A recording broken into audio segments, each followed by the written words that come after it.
시편 8편 말씀을 함께 나누겠습니다. 3편에서 7편까지 시편 기자는 긴 탄식의 삶의 고통들을 이야기했습니다. 8편에 이르러서 드디어 시편 기자가 하나님을 찬양하기 시작합니다. 말하자면 150편 되는 시편 중에서 처음으로 등장하는 찬양 시편입니다. 여러분, 시편 가운데 처음으로 등장하는 찬양 시편에서 하나님을 어떻게 찬양하는지, 또 무엇을 찬양하는지 궁금하지 않으십니까? 1절하고 9절 보면 여호와 우리 주여, 주의 이름이 온 땅에 어찌 그리 장엄한지요. 9절에도 똑같이 반복이 되고 있습니다. 여호와 우리 주여, 주의 이름이 온 땅에 어찌 그리 장엄한지요. 하나님의 이름을 찬양하고 싶은 다윗의 마음이 간절히 녹아 있음을 우리가 알 수 있습니다. 하나님의 이름을 어떻게 찬양하냐면 천지창조를 통해서, 말하자면 창세기 1장의 스토리를 통해서 하나님의 이름을 찬양하기를 원하는 것입니다. 여러분, 창세기 1장을 잘 읽으면 우리 인생의 시작과 끝이 보입니다. 다른 말로 하면 왜 사는지 우리 인생의 방향과 목적도 알게 된다라는 의미입니다. 왜 사느냐고 물으면 그냥 웃으시겠습니까?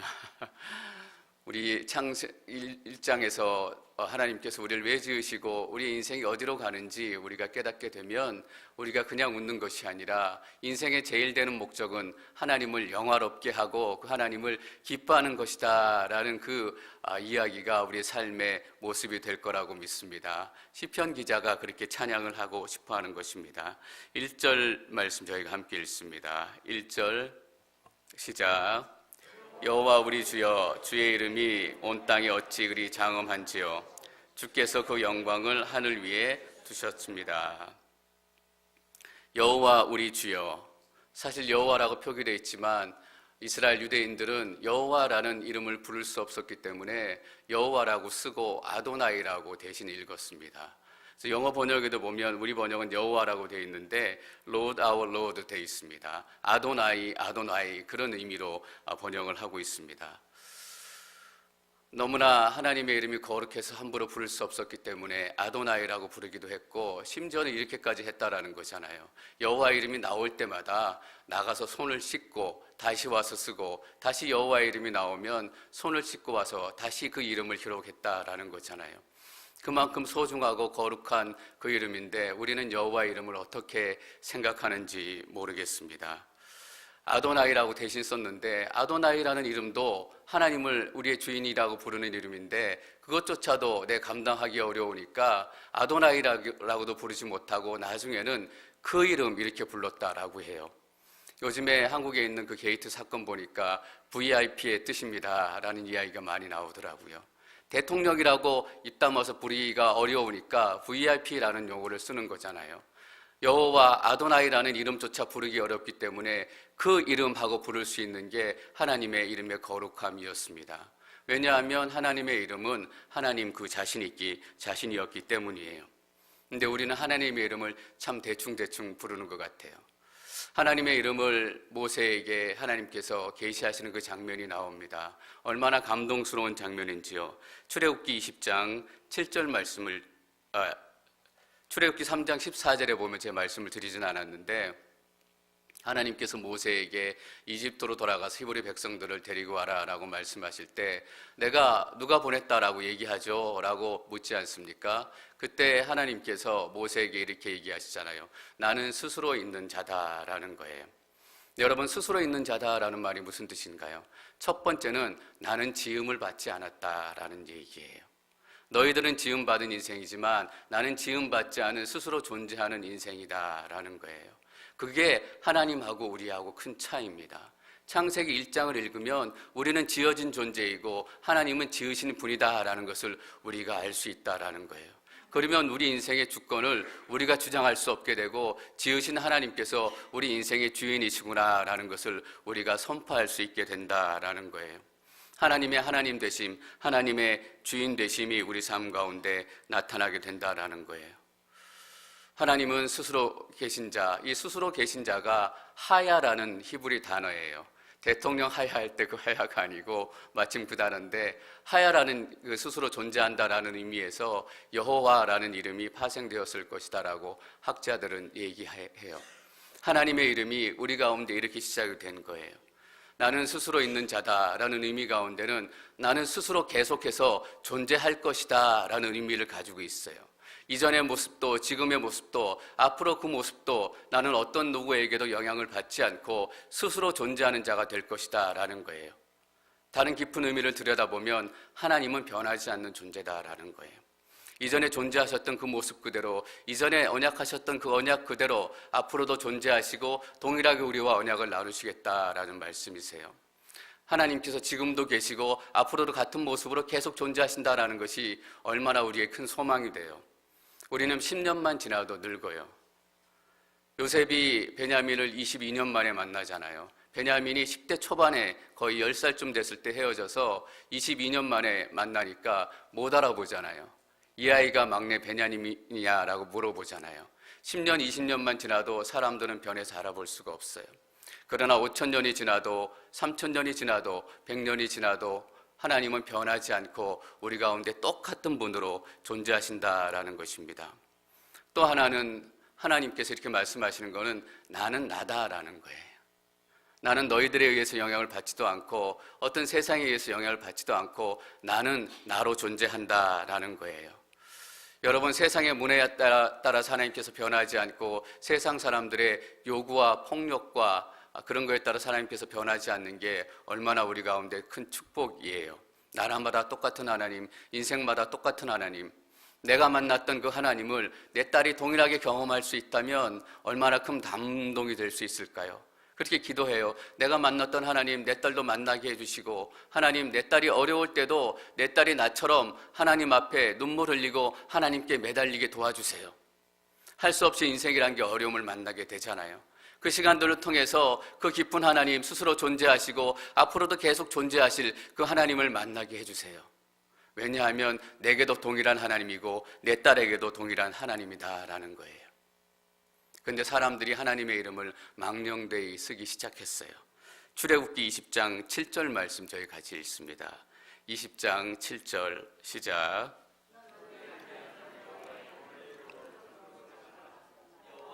그 이름을 헛되게 받고 함부로 들먹이는 자들을 죄 없다 하지 않으실 것이다. 여호와 이름을 함부로 들먹이지 말라라고 얘기하세요. 내가 하나님을 믿지 않습니다. 하나님은 선한 분이 아닙니다. 라고 얘기하는 것 이상의 의미가 있어요. 함부로 들먹인다라는 거예요. 이것이 하나님의 뜻이에요. 이것이 하나님이 원하시는 뜻이에요. 우리가 얼마나 하나님의 뜻을 빙자해가지고 우리의 꿈을 이루려고 해요. 하나님 이거 원하시죠? 라고 얘기하면서 정작은 내가 원하는 것을 하나님께 달라고 매달리고 졸려고 소리치고 이렇게 하잖아요. 함부로 하나님의 뜻이다, 하나님께서 원하신다, 함부로 하나님의 이름을 그렇게 얘기한다는 게 하나님의 이름을 망령되이 일컫는 거예요. 내가 편하고 싶은데, 내가 돈 많이 벌고 싶은데 하나님의 뜻이다라고 얘기해서 엉뚱한 방법으로 돈 버는 사람들이 많은 거잖아요. 이런 자매 제가 봤어요. 자기가 기도했는데 어떤 형제가 하나님께서 자기의 배필로 주신 하나님의 뜻이다라고 자기 기도 중에 깨달았대요. 그래서 그 형제하고 반드시 결혼해야 된대요. 그 형제한테 가서 하나님의 뜻이니까 나하고 결혼해야 된다 막 다그치는 거예요. 여러분, 하나님의 뜻이에요. 그냥 그 형제가 좋은 거잖아요. 우스운 얘기지만 우리는 이렇게 하나님의 뜻을 내 뜻과 합쳐서 망령되이 일컫는다라는 거예요. 그리고 이렇게 얘기하네요. 여호와는 그 이름을 헛되게 받고 함부로 들먹이는 자들, 헛되게 이름을 들먹이는 자들을 용서하지 않는데요. 헛되게 들먹인다라는 말은 뭐예요? 공수표 날린다는 거잖아요. 헛되다라는 것은 수표인 것 같은데 정작 돈을 찾으려고 하면 돈이 없는 거예요, 계좌에. 내가 하나님의 일들을 이루겠습니다, 하나님의 사역들 내가 성취하겠습니다 라고 기도하면서 대단하게 떠벌리고 다니는 것 같지만 정작은 내 삶 가운데 아무것도 없는 거예요. 내 겉모습만 보면 크리스찬이고 겉모습만 보면 사람들을 꼭 사랑하는 것 같지만 내 안에는 사랑도 없고 하나님을 경외하는 마음도 없고 계속 공수표만 날리며 다니는 거예요. 어제 미국 투표가 끝나서 트럼프가 대통령이 됐어요. 근데 대통령이 트럼프가 됐다는 것보다 제가 더 놀라게 되는 것은 어떤 조사기관에서 이렇게 데이터를 한번 뽑아봤는데 만약에 선거 이제 투표를 했는데 유색 인종들만, 백인들은 빼고 유색 인종들만 투표를 했을 경우 어떻게 나왔을까라고 계산해 봤더니 미국이 52개 주가 있잖아요. 유색 인종들만 투표했을 때 52개 주가 다 클린턴이 이기는 거로 나왔다라는 거예요. 어떤 의미예요? 왜 트럼프가 됐는지 우리가 거기서 시사하는 바를 알 수 있는 거잖아요. 미국의 주류층이라고 얘기했던 백인들, 오랫동안 이 땅에 살았던 백인들이 더 이상 이민자들하고 나누기 싫다라는 거예요. 계속 그들의 생각 가운데는 어떤 생각이 있었냐면 계속 내 것을 빼앗기고 있었다라는 생각이 든 거예요. 그래서 그 사람들이 투표에 참여하게 되니까 반대는 정반대 결과가 나온 거잖아요. 많은 사람들이, 또 많은 크리스찬들이 트럼프를 지지하면서 트럼프가 그래도 성경적인 가치관을 가지고 있고 성경적인 그 정책들을 제시한다라고 트럼프에 많이 투표를 했어요.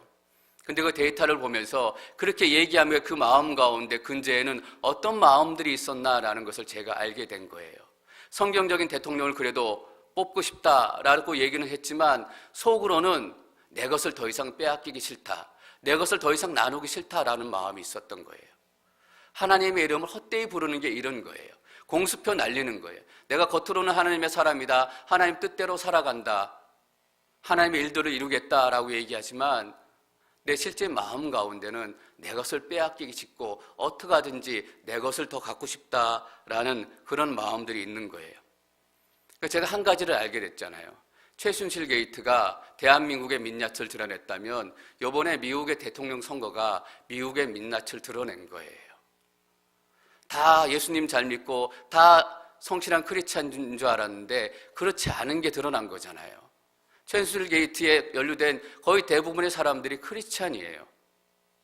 트럼프를 지지했던 거의 대부분의 사람들이 크리스찬이에요. 그분의 안의 믿음까지 제가 알지 못하기 때문에 얘기하고 싶은 건 아니에요. 트럼프가 대통령이 되지 말아야 된다, 그 사람의 인격이나 자질에 대해서 얘기하려는 게 아니에요. 우리의 모습들, 우리의 민낯을 보게 되는 사건들이 이렇게 많이 생기고 있다는 것은 무엇일까요? 대한민국에서, 미국에서 우리의 모습을 보라는 거예요. 우리 교회의 모습을 보라는 거예요. 너희가 예수 믿지 않는 사람들, 하나님 믿지 않는 사람들에게 하나님의 이름을 망령되이 일컫는다고 너희가 비판하고 너희가 저주했지. 그러나 정말 하나님의 이름을 헛되게 부르고 망령되이 일컫는 사람들이 누구인지 너희가 깨달아야 한다라는 메시지가 먼저 우리 가운데 들려야 된다라는 거예요. 얼마나 우리가 하나님의 이름을 헛되이 부르고 함부로 들먹였어요. 그냥 내가 저 청년하고 결혼하고 싶다, 내가 이것이 가고 싶다, 내가 저 집이 사고 싶어요, 내가 이 집에 오래 살고 싶어요 라고 얘기하면 되는데 이 집은 하나님의 뜻이다. 왜 그 집이 하나님의 뜻이에요?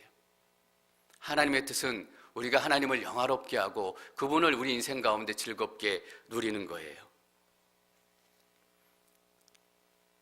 유대인들은 하나님의 이름조차, 물론 너무 형식적으로 흘러가는 부분이 있지만 부르기를 두려워했다면 우리는 너무 하나님의 이름을 망령되이 부르고 있는 것은 아닌가라는 질문을 던지게 되는 거예요.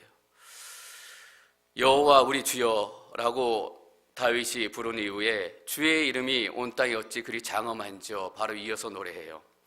여러분, 이 시를 다윗이 내가 시를 한 편 써야 되겠다, 하나님을 찬양하는 시를 여호와 우리 주여라고 부르고 그 다음에 주의 이름이 온 땅에 어찌 그리 장엄한지요 이렇게 썼다고 생각하시면 안 돼요.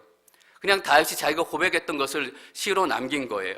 여호와 우리 주여, 주여 주여 이름을 부르니까 너무 그 이름을 부르는 감격이 내 안에 막 들어와서 내가 이 하나님의 이름을 부르다니, 하나님의 이름을 부르는 감격이 들어와서 자기도 모르게 이 하나님의 이름이 얼마나 아름답고 장엄한 것인지 자기도 모르게 노래하게 되는 거예요. 여러분, 주여 주여 우리가 기도하잖아요. 주여 주여 우리가 부르짖으며 기도할 때 다윗이 그냥 하나님의 이름이 얼마나 장엄하게 느껴지는 것처럼 우리가 자동적으로 감동이 밀려와요? 아니잖아요. 주여 주여 부르고 그냥 우리의 생각해 놓았던 기도 제목들을 그냥 갖다 붙이는 거잖아요. 근데 다윗은 그렇지 않았다라는 거예요. 다윗이 뒤에 보면 하늘에 주께서 달과 별을 달아주신 걸 봐요. 지금 다윗이 어디에서 이 노래를 불렀을까 우리는 가늠해 볼 수 있는 거예요. 정확히 기록된 시점이 나와 있지는 않지만 아마도 다윗이 목동으로 들판에서 양을 치며 있을 때 밤에 홀로 남겨진 그 시간에 하늘을 올려다 봤을 거 아니에요. 하늘을 올려보니까 저 컴컴한 하늘에 그 별이 쏟아질 듯이 박혀있고 그 달의 모습들, 하늘의 모습들, 여러분 별이 쏟아질처럼 박혀있는 그 하늘을 보면 어떤 마음이 들어요? 그 하늘을 보면서 노래하는 거잖아요. 여호와 우리 주여 라고 노래하니까 하나님의 이름의 감동이 그 마음 깊숙이 내려오는 거예요. 그래서 주의 이름이 어찌 그리 아름다운지요. 여러분, 시를 쓰려고 쓴 게 아니에요. 하나님의 이름을 부르니까 이 감동이 그냥 물밀듯이 밀려오는 거예요. 감당이 안 되는 거예요.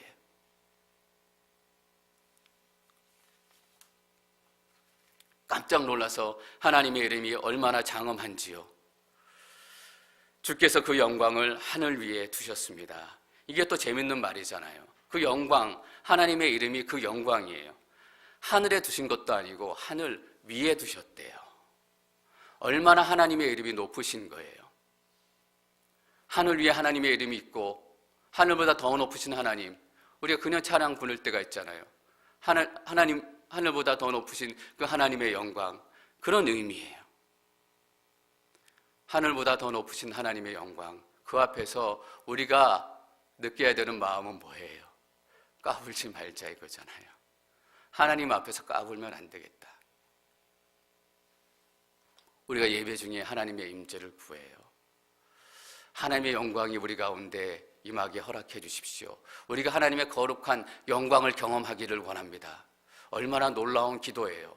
하늘 위에 두신 하나님의 영광을 이 땅 가운데, 이 더러운 우리 가운데 허락해 주십시오라고 우리가 구하는 거잖아요. 사실은 말도 안 되는 기도예요. 이사야가 이사야 58장에서 이렇게 얘기했어요. 하나님의 뜻과 우리의 뜻은 하늘이 땅에서 먼 것처럼 멀기 때문에 우리는 하나님의 뜻을 알 수도 없고 쫓아갈 수도 없다라는 거잖아요. 그만큼 하늘과 땅은 멀고 하나님의 뜻과 우리의 뜻은 먼 거예요. 하나님의 영광이 우리 가운데 임하게 되면 우리가 그냥 있지 못한다는 거예요.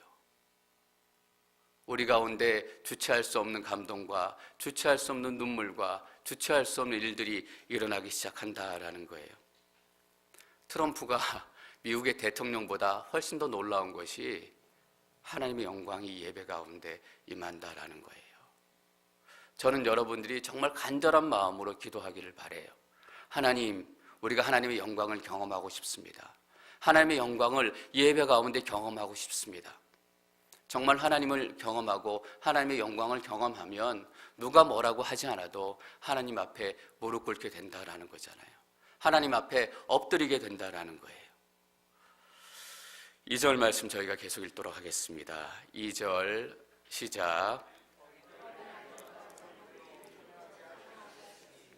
주께서 대적들과 원수들과 보복하는 사람들을 잠잠하게 하시려는 것입니다. 여러분, 찬양하면 원수들이 잠잠해집니다. 찬양하면 원수들이 떠나가는 역사가 나타납니다. 다른 번역에는 어떻게 번역하고 있냐면 어린아이들과 젖먹이들의 입으로 권능을 세우시며 찬양이 권능이다라는 의미입니다. 여러분, 그런데 우리가 얼마나 찬양하기 어려워요. 우리 마음에 분이 있고 우리 마음에 억울함이 있을 때 우리가 찬양한다는 것이 생각보다 쉽지 않은 거예요. 우리의 몸이 아플 때 찬양한다는 것이 생각보다 쉽지 않아요. 한 목사님께서 그 전에 어려운 시절을 보내실 때 정말 낙심되고 어렵고 목회도 다 포기하고 싶고 그런 상황이었는데 찬송가를 틀어놓고 계속 들으셨다라는 거잖아요. 차마 부를 힘도 부를 마음도 부를 용기도 없는 그 상황 가운데서 찬송가를 들으시면서 그렇게 큰 위로를 받았다라는 거잖아요. 찬양하는 게 어려워요. 우리가 찬양하려고 하면 얼마나 사단의 방해가 우리 마음 가운데 들어오는지, 찬양하려고 하면 미운 사람이 자꾸 생각이 나고 미운 일들이 생각이 나고, 하다못해 저는 찬양하려고 하면 내가 노래도 잘 못하는데 이 생각부터 든다니까요. 별 이유를 다 들어서 사단은 우리가 찬양하는 것을 막기를 원해요. 왜냐하면 찬양이 선포되기 시작하면 자기가 꼼짝없이 묶이게 되는 것을 누가 제일 잘 알아요? 사단이 제일 잘한다라는 거예요. 그런데 어린아이들과 젖먹이들의 입으로 찬양하게 하셨다라는 거예요. 여러분, 어린아이들과 젖먹이들의 입으로 찬양해도 사단이 묶임을 받고 떠나간다라는 거잖아요. 어린아이들과 젖먹이들은 제일 약한 존재, 혼자서 살아갈 수 없는 존재예요. 젖먹이들은 혼자서 설 수도 없는 존재잖아요. 그런 약한 존재들도 하나님을 찬양하기 시작할 때 찬양의 능력을 경험하게 된다라는 거예요. 여러분, 그런데 예수 그리스도를 구주로 영접하고 우리 믿음의 왕으로 모신 우리가 찬양하기 시작하면 어떤 능력이 나타날 것 같아요? 놀라운 일들이 나타나는 거예요. 어린아이들과 젖먹이들이 찬양한다라는 또 다른 의미를 제가 깨달았어요. 우리는 찬양하도록 지음받았다라는 거예요. 그 아이들이 아무것도 배우기 전에 찬양을 하기 시작한다라는 거잖아요. 하나님께 그렇게 만드셨다라는 거예요. 우리의 첫 번째 목적은 뭐예요? 하나님의 영화로움을 찬양하는 거예요. 목적대로 지음받는 대로 살아가기 시작하면 우리의 삶이 회복이 돼요. 찬양하기 시작하면 우리의 삶이 회복이 된다고요. 우리를 묶고 있던 것들이 떠나가고 우리 삶 가운데 무너져 있던 것들이 회복돼요. 여러분, 찬양하기 시작하면 묶였던 관계들이 회복되는 거 아세요? 찬양하기 시작하면 깨어졌던 교회가 다시 하나 되는 거 아세요? 깨어진 교회에는 절대로 찬양이 없어요. 나누어진 마음, 다툰 마음으로는 함께 찬양할 수 없기 때문이에요. 어린아이들이 젖먹이들이 찬양해요. 또 어떤 의미일까요? 찬양은 우리 힘으로 하는 게 아니다라는 거예요. 우리가 입을 열어서 하는 것 같지만 그 가운데 성령께서 함께 하셔서 성령께서 찬양의 능력 가운데 거하신다라는 거잖아요. 우리의 연약한 목소리, 연약한 인생이 입을 열어서 가느댕댕한 목소리로 찬양할 때 무슨 능력이 있겠어요? 우리가 아무리 큰 폭으로 노래를 한다 하더라도 사람의 목소리일 뿐이잖아요. 사람의 목소리를 듣고 사단이 떠나가겠어요? 성령께서 우리 가운데 능력이 되신다라는 거예요. 또 어린아이들이 젖먹이들이 찬양한다라는 것은 무엇일까요? 찬양이라는 것은 우리의 약함을 인정하는 것으로부터 시작이 된다라는 거예요. 내가 잘났다라고 생각하는 사람은 노래는 잘해도 찬양은 잘하지 못해요. 왜냐하면 내 중심이고 내가 드러나고 내가 주인이 되어야 하기 때문이에요. 찬양하면 대적들이 떠나가고 원수들과 보복하는 사람들이 잠잠해진대요. 여기 잠잠해진다는 말은 안식일과 같은 어원이에요. 쉬게 해준다라는 말이에요. 우리가 농담삼아 이렇게 하잖아요. 너 덕가 불면 아예 쉬게 해준다. 찬양하면 사단이 아예 쉬게 된다라는 거예요. 찬양하면 사단이 끝이 난다라는 거예요. 전 여러분 가운데 찬양의 능력이 선포되어지시기를 축원합니다. 마음에 묻고 있는 것들, 찬양하게 못하게 만드는 것들, 그것들을 뛰어넘고 우리가 입을 열어서 한마디만 열 수 있다면 그 찬양 가운데 하나님의 능력과 성령의 능력이 임하신다라는 거예요. 저는 사실 우리 성가대가 찬양할 때 더 큰 성령의 영광과 능력이 임해야 된다고 생각을 해요. 왜냐하면 어린아이들도 찬양하는데 한 사람도 찬양해서 그런 역사가 나타나는데 그렇게 많은 분들이 입을 모아서 마음을 모아서 찬양한다면 더 큰 하나님의 영광과 능력이 나타나야 하는 거예요. 우리의 찬양팀 나와서 찬양하시잖아요. 더 큰 능력이 우리 가운데 경험되어져야 돼요. 그래야 맞잖아요. 어린아이들이 젖먹이들이 찬양해도 사단이 보복하는 자들이 잠잠해지는데 하나님, 우리의 찬양 가운데 하나님의 능력으로 임하여 주시옵소서. 우리 성가대 가운데, 우리의 찬양팀 가운데 하나님의 능력을 부어주셔서 우리가 찬양할 때 어둠이 떠나가는 역사를 허락해 주시옵소서. 우리가 그 능력 경험하게 될 거예요. 3절과 4절 말씀 저희가 함께 읽습니다. 3절과 4절 시작.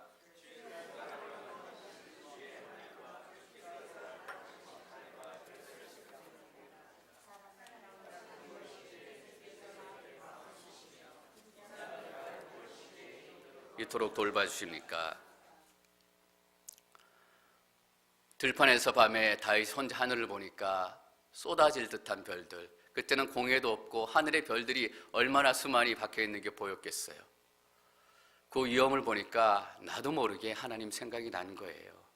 여러분, 하늘의 별들 보시면 누구 생각이 나세요? 첫사랑 생각이 나세요? 다윗은 하늘을 올려다보니까 하나님 생각이 난 거예요. 땅을 바라다 보니까 하나님 생각이 난 거예요. 늘 그 마음 가운데는 하나님이 있었기 때문이에요. 손가락으로 지으셨다라고 얘기해요. 손가락으로 지으셨기 때문에 지은 그 피조물들에게 하나님의 손가락의 흔적이 남아있다라는 거예요. 별을 보니까 손가락의 흔적을 느끼고 저 산을 보니까 바다를 보니까 손가락의 흔적을 느낀다라는 거예요. 여기는 주의 손가락으로 지으셨다라고 얘기했지만 창세기 1장 1절에서는 하나님의 말씀으로 지으셨다라고 얘기했잖아요. 하나님의 말씀의 흔적은 어디 남아있어요? 이 성경책 안에 남아있다라는 거예요. 다윗이 별을 보면서 창조주 하나님을 경험했다면 우리는 이 말씀을 통해서 창조주 하나님을 만나게 되는 것입니다. 사람이 무엇이간데 인자가 무엇이간데 비행기 타고 내려다보면 사람들이 보이지도 않아요. 얼마나 우리가 볼품없고 미약하고 그런 존재인지 깨닫게 되는 순간이잖아요. 그 사람을 위해서 하나님께서 세상을 지으셨어요. 집을 짓고 인테리어를 하고 가구를 들여놓고 냉장고 TV를 들여놓고 왜 그것들을 다 해요? 거기에 들어가서 살 사람이 있기 때문이에요. 그 사람을 위해서 그 모든 것들을 갖추는 거잖아요. 하나님께서 인간을 위해서 하늘의 별들을 지으시고 바다를 지으시고 땅을 지으신 거잖아요. 근데 사람들은 거꾸로 살아가요. 냉장고를 위해서 인생을 살고 자동차를 위해서 인생을 살아가고 집을 위해서 인생을 살아가요. 얼마나 큰 집에 우리가 살 수 있게 될지 모르겠어요. 60만 불짜리 집에 산다. 60만 불 집에 살기 위해서 내 평생도록 노력해서 그것을 장만했다. 그 인생의 결론은 뭘까요? 60만 불짜리 인생이 되는 거예요. 우리는 그런 인생이 아니잖아요. 예수님짜리 인생, 어떤 분이 그런 얘기 하시는 거 들었어요. 60만 불이든 100만 불이든 우리가 거기에 비할 수 없는 존재들이다라는 거잖아요. 왜냐하면 하나님께서 우리를 존귀하게 지으셨기 때문이에요. 5절과 6절 말씀 저희가 읽습니다. 5절 시작.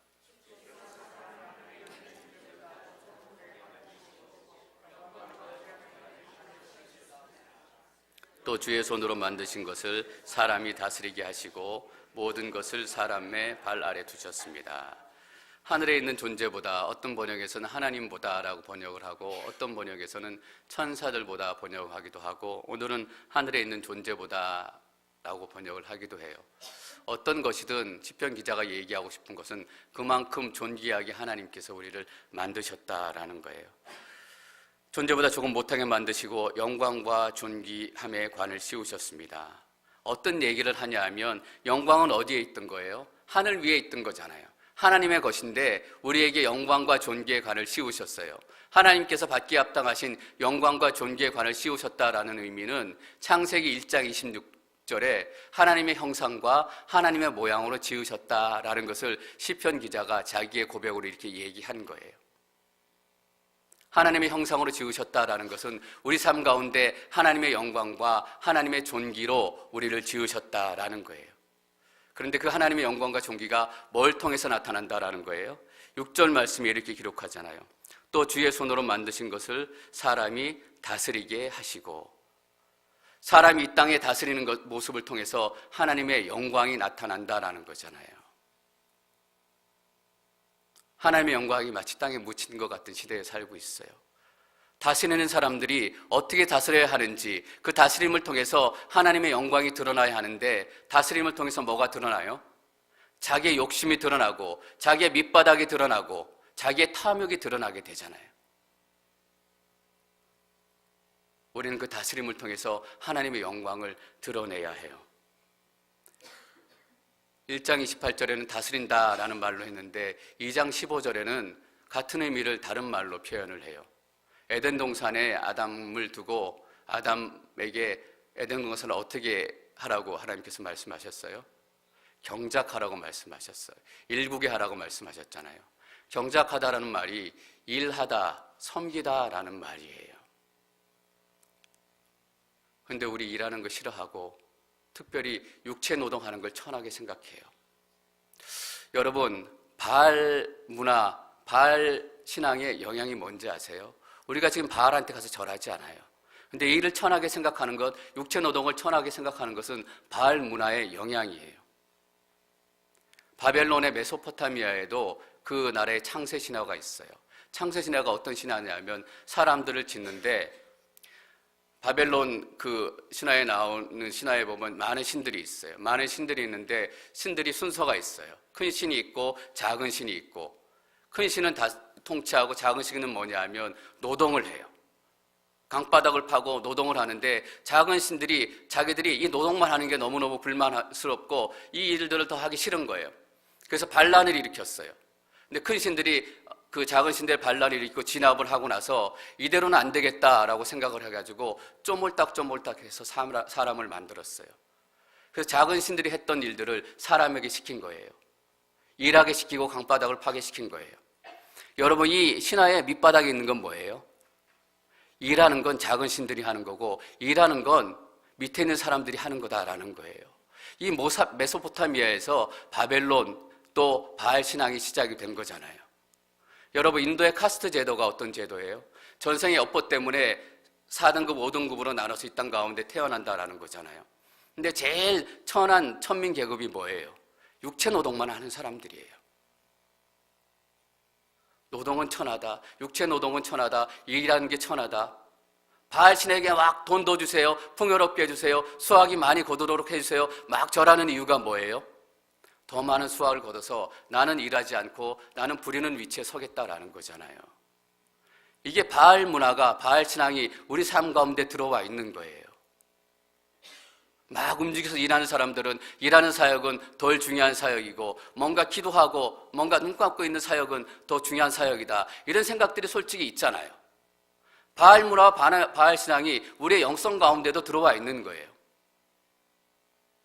경작하라고 얘기하신 것은 일하라고 하나님께서 말씀하신 거예요. 몸을 움직여서 섬기는 사역이나 눈 감고 기도하는 사역이나 똑같이 소중하다라는 얘기예요. 밑에서 청소하는 사람이나 대통령이나 똑같이 소중한 사람이다라는 거예요. 근데 권력이 올라가면 통치하고 누르려고 하잖아요. 이 말의 의미는 일하다 섬기다라는 의미예요. 결국 통치하고 다스린다라는 것은 어떤 의미예요? 섬긴다라는 의미잖아요. 하나님의 영광이 우리 삶 가운데 어떻게 드러날까요? 우리의 섬김을 통해서 드러난다라는 거예요.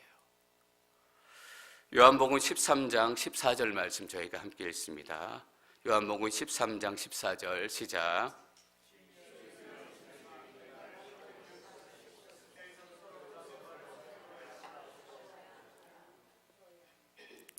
예수님께서는 이런 말씀을 하셨어요. 하나님이 일하시니 나도 일한다. 나는 섬김을 받으러 온 것이 아니라 뭐하러 오셨다고요? 섬기러 왔다라는 거예요. 왜냐하면 왕이시고 통치하는 분이시기 때문이에요. 통치하는 분, 왕은 섬기는 사람이에요. 예수님께서 제자들에게 마지막으로 보여주신 사역이 이거예요. 주며 선생인 내가, 다스리는 사람인 내가 너희 발을 씻겨주었으니 너희도 서로 남의 발을 씻겨주어야 한다라는 거예요. 하나님의 창조주 되심, 하나님의 형상으로 지으심, 하나님의 영광이 우리 삶 가운데 어떻게 드러날 수 있어요? 어떻게 다스리는 것이 하나님의 영광을 드러내는 삶이에요? 남의 발을 씻겨주는 게 하나님의 영광을 드러내는 삶이다라는 거예요. 더 큰 사역하고, 더 큰 헌금 내고, 더 큰 목회하고, 더 큰 교회 다니면 우리는 하나님의 영광을 드러내는 삶을 살고 있다라고 생각해요. 그렇지 않다라는 거예요.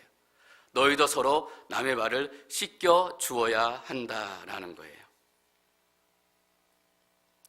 시편에 처음으로 등장한 찬양 시편에서 다윗은 하나님의 하나님 되신 창조주 되심을 노래했어요. 그렇다면 우리는 하나님의 하나님 되심, 창조주 되심을 우리 삶 가운데 어떻게 드러내면서 살아야 할까라는 질문을 던지게 되잖아요. 막연한 게 아니다라는 거예요. 옆에 있는 사람의 발을 씻겨주는 삶이 하나님의 영광을 드러내는 삶이고, 하나님께서 우리에게 다스리라고 말씀하시고 명령하신 그 명령을 이루어낸다라는 거잖아요. 여러분, 그래서 아세요? 저는 왜 세족식을 하면 그렇게 감동과 눈물이 있을까 늘 궁금했어요. 하나님의 영광이 드러나는 자리이기 때문이에요. 여러분, 6절에 보면 또 주의 손으로 만드신 것을 사람이 다스리게 하시고 모든 것을 사람의 발 아래 두셨다라고 얘기했어요. 짓밟으라고 발 아래 두신 것이 아니라 발을 씻겨두라고 발 아래 두신 거잖아요. 전 여러분께서 하나님의 하나님 되심을 경험하는 삶을 사시기를 축원합니다. 하나님의 영광을 드러내십시오. 그것은 서로의 발을 씻기며 서로를 섬기며 서로 낮은 것에 가하는 그런 삶이 될 것입니다. 그 어느 때보다 서로의 발을 씻기고 다스린다라는 것, 섬긴다라는 진짜 의미가 무엇인지가 너무너무 소중한 시대에 살고 있어요. 많은 사람들이 반대를 위해서 권력을 잡기를 원하고 반대를 위해서 높은 자리에 올라가길 원하기 때문이에요. 그러나 왕이신 예수님께서 이 땅 가운데서 오셔서 보여주신 마지막 모습이 이거예요. 너희도 서로 남의 발을 씻겨 주어야 한다.